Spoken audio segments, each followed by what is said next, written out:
नमस्कार, मी पंजाब डक हवामान अभ्यासक मुक्काम पोस्ट गोगळी धामणगाव तालुका शिरूर जिल्हा परभणी. आजपासूनचा परत शेतकऱ्यांसाठी अंदाज येत आहे. सर्व शेतकऱ्याला सांगू इच्छितो की आज 18, 19, 20 आणि 21, 22 जून पर्यंत राज्यामध्ये भाग बदलत पाऊस पडणार आहे. सर्वदूर पडणार नाही म्हणून हा अंदाज लक्षात घ्यायचा.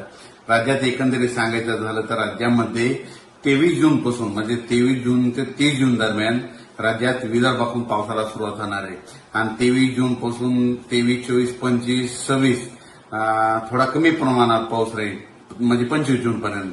पण राज्यात 26 जून ते 30 जूनच्या दरम्यान मुसळधार पाऊस पडणार आहे म्हणून हा अंदाज लक्षात घ्यायचा.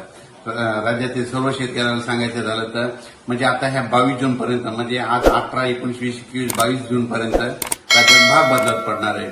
22 जून, 23, 24 आणि 25 पर्यंत राज्यात म्हणजे तुरळक स्वरूपाचा पण चांगला पाऊस पडणार आहे म्हणजे 22 पासून चांगला पडणार आहे म्हणून हा अंदाज लक्षात घेतला. पण राज्यातल्या सर्व शेतकऱ्याला संधी देतो राज्यात 25 जून पासून तर 30 जून पर्यंत मुसळधार पाऊस पडणार आहे, होडी नाली वाहणार आहे, छोटे छोटे तळे देखील भरतील म्हणून हा अंदाज लक्षात घेतात. तुम्हाला एक मागच्या मध्ये उन्हाळ्यामध्ये ज्यावेळेस मी जानेवारीमध्ये अंदाजमध्ये सांगितलं होतं की सर्व शेतकऱ्याला सांगितलं होतं की शेतकऱ्यांना समजा जूनमध्ये यापुढे कधीच कोणाला पाऊस कधीच विचारत जाऊ नका. दरवर्षी काय करा, तुम्ही एक तारीख लिहून द्या. दरवर्षी 26, 27, 28 जूनला दरवर्षी महाराष्ट्रामध्ये पाऊस येणार हे कायमच लक्षात घ्या. म्हणजे 23 जून, 24, 25 जून दरम्यान राज्यात पाऊस पुन्हा जोरात सुरू होणार आहे. पण ते पण भाग बदलत पण जोरात पडणार आहे म्हणून हे अंदाज लक्षात येतात.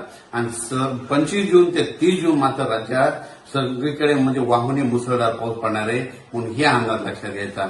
शेतकऱ्याला सांगू इच्छितो ज्यांच्या शेतामध्ये एक ईदभर ओल आहे तुम्ही पेरणी करायला काही हरकत नाही. अचानक वातावरणात बदल झाला तर परत एक मेसेज दिला जाईल. धन्यवाद.